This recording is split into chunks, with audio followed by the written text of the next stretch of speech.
Welcome back to Torsos of Desire, written and read by me, Nicole Beckley. This is episode 8, where I'll be reading pages 152 through 171. Here's a quick recap of what happened previously.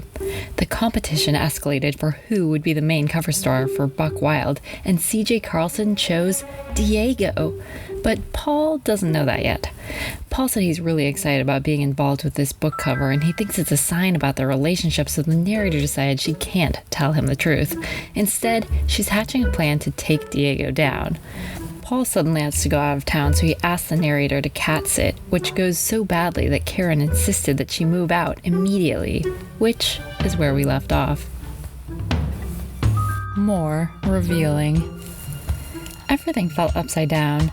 Not in a good way, like when your mouths and genitals are inversely aligned. Thanks to the whole Karen screaming debacle, I had to take CJ Carlson into work, and as soon as Sophie saw him, she lit up like it was her birthday. Actually, it could have been her birthday. I have no idea when it is. I had thought she was going to tell me pets shouldn't be in the office, but instead she cuddled the kitten and purred and rubbed its fur on her face. Gross. Of course she was a cat person. If I put a bowl of milk on the floor, she might have licked it up.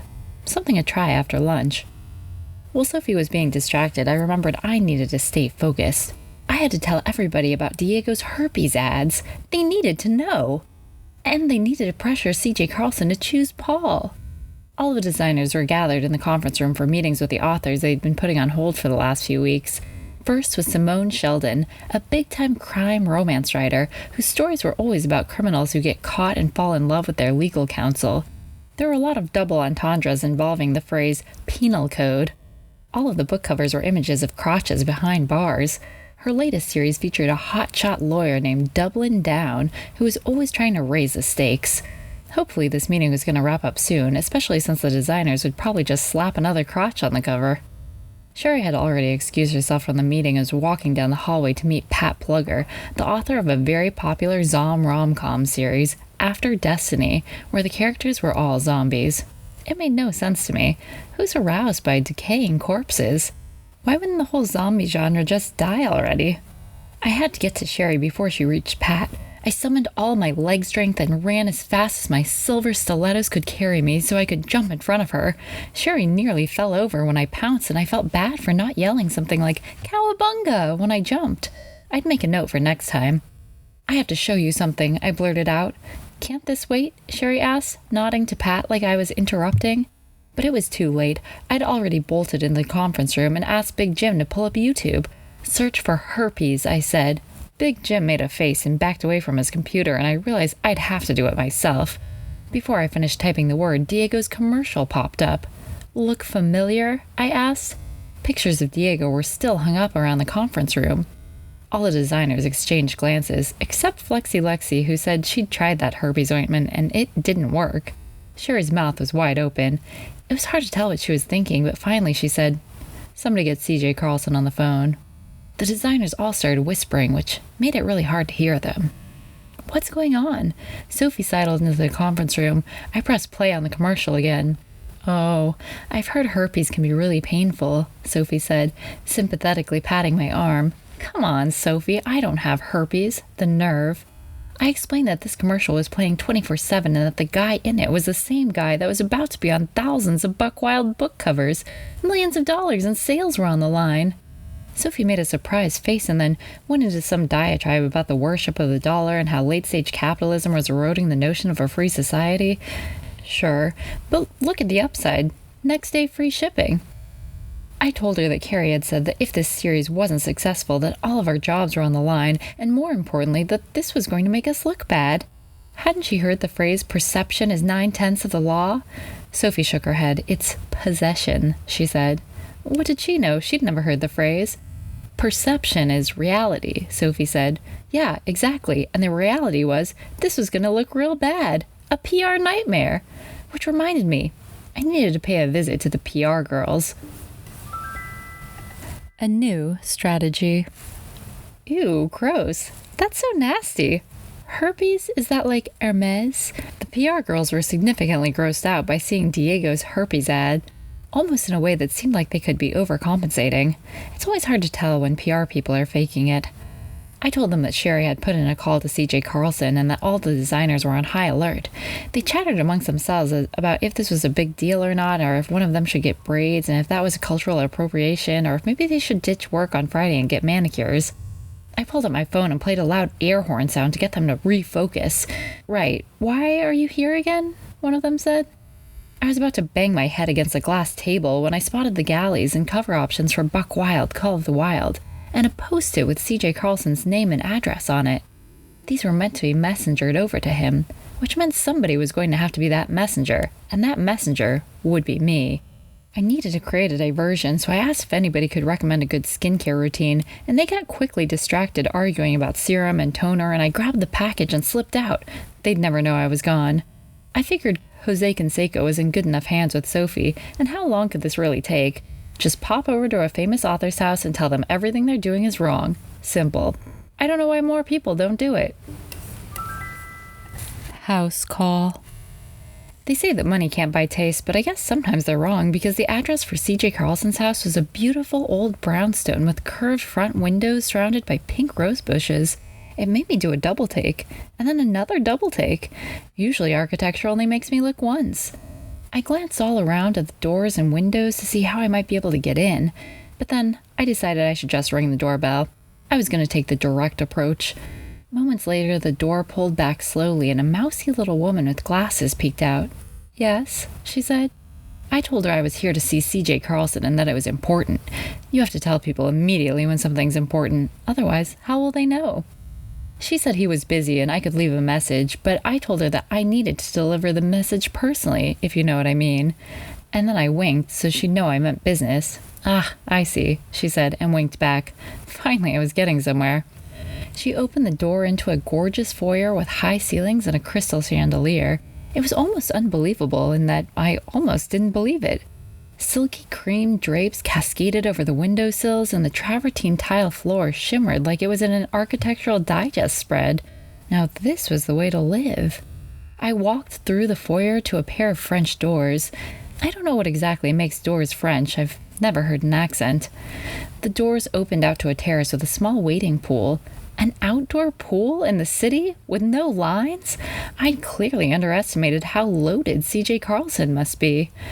I was staring into the turquoise reflecting pool, reflecting, when some rustling and a loud scraping noise caught my attention. What was that? I turned and saw him, on the far end of the pool, in leopard print board shorts. Diego! Wait, Diego? What was he doing here? Before I could ask or even think, the mousy woman had appeared and was telling me CJ Carlson was ready for me.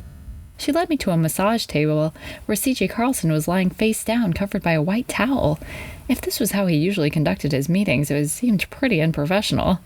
"CJ?" I asked. "You can call me sir," he said. "No, thank you."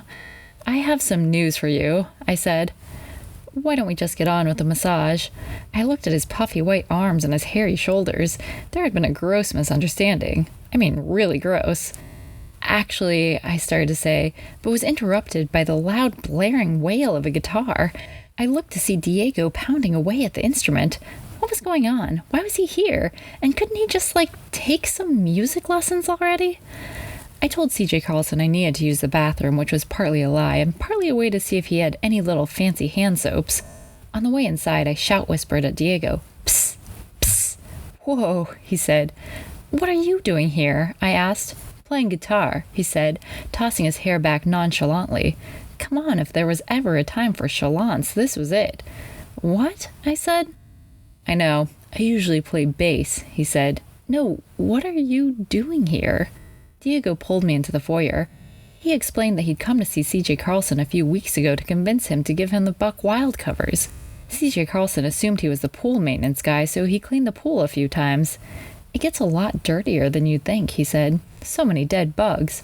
"And then?" I said. "And then I do the chemical treatment. Having a pool is a lot of work." I was getting nowhere with this guy. "How've you been doing?" Diego flexed his bicep into a low curl. The muscles in his chest strained. If he wanted to change the subject, he was on the right path, but no, I had to stay focused. Though, what exactly was I going to do now? "I came to deliver a message," I said. "Oh yeah, he's been waiting on that massage all afternoon," Diego said. "No, I have something to say," I yelled, and burst back through the French doors. "You can't put this guy on the cover," I said, pointing at Diego. "He's the face of herpes." CJ Carlson snapped up and rolled over, scrambling to keep his towel around him. "1 in 5 people have herpes. It's very common," Diego yelled. CJ Carlson stared at me for a second. "You're not the masseuse," he said. He had a point. The pickup. After the visit to CJ Carlson's house was a bust, I was feeling really low, like subterranean. I was in the subway. Here I'd been trying to do a good deed for CJ Carlson, and he wouldn't even listen to me. He just said it wasn't a big deal, and who cares, and get out. It really makes you rethink trying to do any good deeds for anybody. I was going to go back to my regular routine of revenge and sabotage.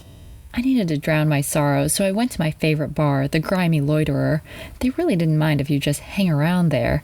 Plus, it was always dark inside and surprisingly damp. I saw my favorite bartender, Buff Tony. Everybody called him that because he was tall and gangly. It was aspirational. I asked him for the bar's classic drink. "Alrighty, 1 blackberry leg number coming up." "Actually, make that 2, I said. Blackberry was delicious, and it really does do a number on your legs. You can't feel them at all. Before Buff Tony put the drinks in front of me, I laid my head down on the bar. "Feeling down?" Tony asked. I tried my best to nod. "Try getting mauled by a bobcat," Tony said. He rolled up his shirt sleeve to reveal a horrific scar. All right, but where would I even find a bobcat? Tony's ideas weren't as good as his drinks. Luckily, he plopped the drinks down in front of me, and I knocked one back immediately. I needed something to take my mind off the past and the future. I didn't know what was going to happen. CJ Carlson had been pretty mad, and if he told Sherry, I'd for sure lose my job. Which is too bad because I was an excellent spritzer, maybe the best in the biz. Nobody could spritz like me. I didn't want to lose that. Plus, I couldn't go back to the temp agency. Not after what they'd said to me last time. Leave and never come back. They were pretty mean about it. Where else would I even look for a job? I asked Tony what he thought. "What about a headhunter?" he said. Tony had a lot of crazy ideas, but I'd also finished my second drink and couldn't feel my lower abdomen anymore. "You think I could hunt heads for a living? Is there money in that?" Tony shrugged. "I've got a cousin that works on the docks and always needs help. Can you lift heavy things?" Tony asked. That depended. What did he mean by heavy? Tony pointed to the corner of the room, and I ran over and tried to pick up the heaviest thing I saw, a woman in a red dress. "No, those beer crates," Tony yelled. It was too late, and this lady definitely weighed more than some crates. Actually, this lady looked familiar. I looked into her face. It was Jackie Langmore. "I always get picked up in this bar," Jackie said. I dropped her and bowed. It was the least I could do. "We've met before, haven't we?" Jackie said. "You gave me some advice about my guy problems," I said. "Oh yes, Man Trouble. That was the name of my first series," she said. "Of course. Those books put her on the map. They named a town after her in North Dakota. And that was one of the better Dakotas." "So what happened? Did he betray you, cheat, lie, sleep with your best friend?" Jackie asked. "He asked me to watch his cat." I gasped for effect. "Oh, that seems pretty normal," Jackie said. I tried not to take that as an insult. I told Jackie that my boyfriend had thought it was a sign that we'd be working together, but now we weren't going to be. "And you believe in signs?" she asked. "Not as much as my star chart, but you have to believe in something." "Let me tell you a story," she said. "Oh no, here we go. These romance writers are always trying to tell you a story." "My second husband believed in fate until the day he died." "What happened to him?" I asked. "He walked into an open manhole." "And you think that was fate?" I asked. "Yes," Jackie said, "but also poor signage." Felt like Jackie was trying to tell me something, but I wasn't sure what. "You can pay attention to signs or not," Jackie said, "but your fate is your fate." I tried to make some sense of this. I guess she was saying that even with all the signs in the world, we can't help but fall into the open manhole of life. Though it seems like if the signs had been better, her husband would still be alive. But maybe that was just me. Either way, I needed to change the subject. "Actually, my boyfriend is a big fan of yours," I said. Jackie perked up and her cheeks flushed. "I have been known to capture men's attention from time to time," she said. I explained that I knew her book covers typically featured women, but if she'd ever considered a man, I had the perfect one for her. She insisted on seeing a picture. So I showed her a video of Paul doing some everyday stuff like putting on jeans and toweling off from a shower. Ooh la la, Jackie said. Okay, no need to get French on me, lady. Jackie leaned back on the bar stool. You've given me a lot to think about, she said. Jackie explained that there was another man she'd been considering, but he was involved with a bunch of legal issues and arson charges. Well, about to be charges, anyway, she said. I guess it's one thing to have a hottie on your book cover and another thing to have an arsonist. Jackie handed me her phone and I put in my number. I have to jet, but I may be in touch. Jackie winked and gave me a kiss on the cheek. Suddenly I felt weak in the knees. Maybe it was all those blackberry leg numbers. Overnight stay. After I sobered up a little, I decided to aimlessly wander the streets. Restaurants were hosing down their chicken cages, men were giving each other haircuts on the sidewalk, somebody was throwing air conditioners out a window. This wasn't a great neighborhood. The streets zigzagged in front of me, and I had to admit, I was lost. Metaphorically. I didn't know where to turn. Karen had thrown me out, Paul was out of town, CJ Carlson wouldn't listen to me, even Jackie had been evasive. Where was I going to go, and what was I going to do? I tried to wish on a shooting star, but it turned out just to be a low-flying plane. Fly higher, planes! I really only had one choice. I was going to have to sleep in the office. Well, I still had one to sleep in. I doubled back to the Ludlow Media Building, but before I could let myself in, Sophie came out carrying Jose Canseco. She started to interrogate me about where I had been all day and what I'd been doing and other questions I didn't know the answers to. Plus, I could already feel the beginnings of a hangover coming on. I needed to get to sleep immediately, or there was no way I was going to wake up tomorrow. I told Sophie to step aside so I could get some shut-eye, and maybe I slurred a little when I said it because she insisted I follow her and stay at her apartment and drink a bunch of glasses of water. It's true, I was very thirsty. Sophie's apartment was about what I expected. Walls, doors, windows. Sophie said she had 2 roommates, Becca and Chazzy, but they were away on a silent poetry retreat.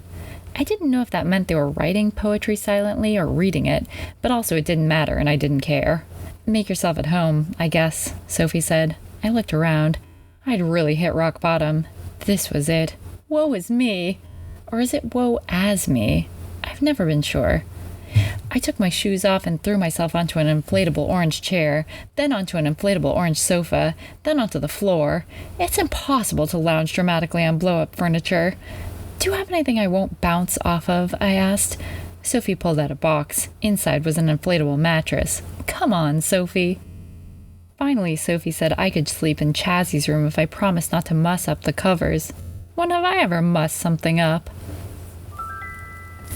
Coffee break. I woke up the next morning with an ache in my heart and a crick in my neck. Chazzy's bed was not comfortable. Also, I missed Paul. I wanted to be waking up next to his warm, hot body, not a shelf of stuffed animals and a poster of Nelson Mandela. What was Chazzy into? Like, what was her deal? Paul only texted me a couple of times since he'd been gone, and 2 of the texts had been about how the Red Sox suck. Once a ball man, always a ball man. That's what they call ex-ball players, right? I knew I shouldn't think too much about Paul until I had everything sorted out at work. I didn't want my heart to get crushed, like happened with that doctor that one time. But I also knew that Paul was everything I wanted, and even some things I didn't even know I wanted. Those broad shoulders, powerful thighs, hardened calves. Just thinking about him made me realize I needed a cold shower. Not only that, Paul was the only guy I'd been with who sometimes just wanted to talk, like to each other, taking turns. And then later he'd remember stuff I said. What guy does that? Suddenly there was a bunch of knocking on the door and Sophie was saying we had to get up and go to work. Not again. We just went yesterday. I especially didn't want to go because I knew I'd have to face the music. The designers had been really getting into these classical playlists. Gross. Also, I was worried about the CJ Carlson situation. Sophie said I needed to calm down, take deep breaths, and put a coffee into my body. Sounded like somebody wanted to visit their favorite barista. I wouldn't say no to that. Maybe this was an opportunity to show Sophie a thing or two. We walked into Dirty Joe's Dirty Joe Depot, and I asked Sophie what the situation was. Situation? Sophie asked. This was worse than I thought. Sophie was lucky I was here. What's his name? I asked, pointing at the floppy-haired barista. Danny. Sophie blushed. I told her to stay close and watch me work. "1 iced Americano, please," I said. Danny handed it to me. I took a sip and immediately spit it out. "You have to be kidding," I yelled, and threw the contents into the air, splashing all over Sophie. I immediately made a dash for the door and ran to the end of the block. A few minutes later, Sophie reached me. "Why on earth did you do that?" Sophie said. "Oh, Sophie, you have so much to learn." I explained that guys love drama. They'll always claim that they don't, but they do. It makes them feel alive. You think all the people watching The Real Housewives are women? Nope, it's men, and they'd still sleep with 8 out of 10 of those women. Sophie looked perplexed and still a little wet. "You spilled coffee all over me," she said. "Relax, it was iced coffee. I'm not a monster." "What happened after I ran out?" I asked. Sophie said everyone had gathered around her and made sure she was okay. Danny gave her a coffee on the house, apologized over and over, and handed her a card for another free coffee. "Now you have his attention, something to talk about, and a reason to go back," I said. Sophie gave a look like she was trying to process this information. "Also, if you can start bringing me coffees, that would be great," I said, because I probably can't go back there.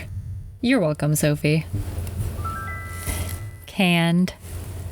When we got to the office, there was an eerie silence, and I just knew something bad was going to happen. Like the way you know when you're about to get a cold, your neck feels all hot and prickly, and suddenly you want to watch Wheel of Fortune reruns. Sure enough, Sherry called me into her office and said that she'd had a talk with CJ Carlson. "A long talk or a short talk?" I asked. Sherry said that it didn't matter because he said that he'd been harassed in his own home by a dilettante. That couldn't be me. I didn't even know what that was or how to spell it. "We need this series to be successful," Sherry said. "If we don't keep CJ Carlson happy, we're all toast." She said it like that was a bad thing. Who doesn't love toast? "I'm sorry," she said, "but I'm going to have to terminate you." "Terminate me? What? No! Can't you just fire me?" I said. Sherry narrowed her eyes. "Yes, that's what I'm saying. You're fired." "What? No! I mean, I saw this coming, but still, not like this!" "Can I get 2 weeks' notice?" I asked. Sherry said that's not how it worked, and I was going to have to pack up my desk. Great, now where will I keep my iguana? This was terrible. You try to help a guy not to have his books associated with genital herpes, and you get screwed. I asked Sherry about a second chance, or maybe a best 2 out of 3, but she said the decision was final and handed me a paper stamped with the word terminated. My life flashed before my eyes, but it was just the parts where I had gotten parking tickets. Why is opposite side street parking so confusing? What was I going to do now, and why was Sophie looking at me like she was going to hug me? Oh no, this was worse than I imagined. All of the designers were in a meeting and the props were in storage, so I wouldn't even get a proper goodbye. I was going to miss those hay bales. I tried to take one last look around, but the security escorts have a strict no nostalgia policy. Something bad must have happened in their past. I was back to wandering the streets. Businessmen were wearing business suits, garbage people were hauling garbage, and mango ladies were selling mango slices from their mango carts. All the world seemed like it should be, and yet everything was wrong. Even worse, I saw somebody I knew. It was Jonathan. He was coming out of a barber shop, and his hair was all slick and wet and probably shorter than when he went in. Though what did I know? I hadn't seen him in a while. He locked eyes with me. "How's tricks?" he said. He'd always been pressuring me to learn magic tricks. He thought it would have been helpful to know someone I had worked as that magician's assistant, but that job had no growth potential. They were always trying to keep you in a box, and then saw you in half. I was lucky to get out when I did. I told him everything was fine and dandy and that I was on top of the world. "Me too," Jonathan said. "Stacy and I are going to the Arctic Circle." "What now?" I said. "Stacy, my fiancée. She's always wanted to see the North Pole." Poor Jonathan. He was sounding more delusional than ever. Fiancé, North Pole. He really was lost without me. "I saw that they're turning our old apartment building into a water treatment plant," he said. "Where are you living now?" I told him my address was unlisted and to please respect my privacy, and also did he know of any buildings with open kitchens and in-unit laundry? You know, in case a friend was looking? He shook his head and said, "You're really something." I knew he'd never be over me. Then he started trying to tell me about how happy he was now and that he was going to get married and settle down and really move forward with his life. I felt sorry for him. It sounded like he didn't know which direction his life was going in. When you find your person you're supposed to be with, anything feels possible, Jonathan said. Sure, but I bet he was still afraid of heights. My phone started buzzing with a bunch of texts. Paul was on his way back. I told Jonathan I had to go, but I keep him in my thoughts, and I hope things turned around for him. He insisted his life was the best it's ever been, and I knew he was exaggerating to cover up how sad he was that we weren't together anymore. Maybe one day he'll be able to move on. This has been Section 8 of Torsos of Desire, read by the author Nicole Beckley and produced by Nicole Beckley. The music is from Blue Dot Sessions. Tune in to the next episode to find out what happens next.